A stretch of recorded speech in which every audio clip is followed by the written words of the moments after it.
नाज़रीन, पंजाब काबीना तहरीक लबैक पाकिस्तान मथा पाबंदी की मंजूरी ॾेई छॾी आहे। पंजाब सरकार तरफ़ां असम्बली वफ़ाक़ी हुकूमत ॾांहुं माणी वई आहे, जंहिंमें टीएलपी मथा पाबंदी की सिफारिश कई वई आहे। पंजाब जी इतलात वारी वज़ीर उस्मा बुखारी चयो आहे त टीएलपी रेड लाइन पार करे वई आहे, कंहिंखे बि पुरतशद्दुद एहतजाज जी इजाज़त नथी ॾेई सघिजे।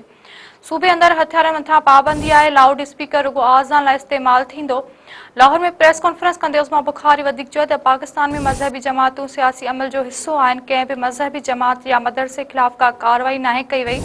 एहतजाज जे सॾ खे पंजाब जे माण्हुनि मुकमल तौर रद्द करे छॾियो। सोशल मीडिया ते चिड़ ॾियारींदड़ मवाद ऐं ग़लत ख़बरूं पखेड़ींदड़नि ख़िलाफ़ कार्रवाई थींदी। नाज़रीन, असां वाखे हिकु भेरो ॿी ब्रेकिंग न्यूज़ ॾेई रहिया आहियूं त पंजाब काबीना तहरीक लबैक पाकिस्तान मथा पाबंदी की मंजूरी ॾेई छॾी आहे। पंजाब सरकार तरफ़ां असम्बली वफ़ाक़ी हुकूमत ॾांहुं माणी वई आहे, जंहिंमें टीएलपी मथा पाबंदी की सिफारिश कई वई आहे।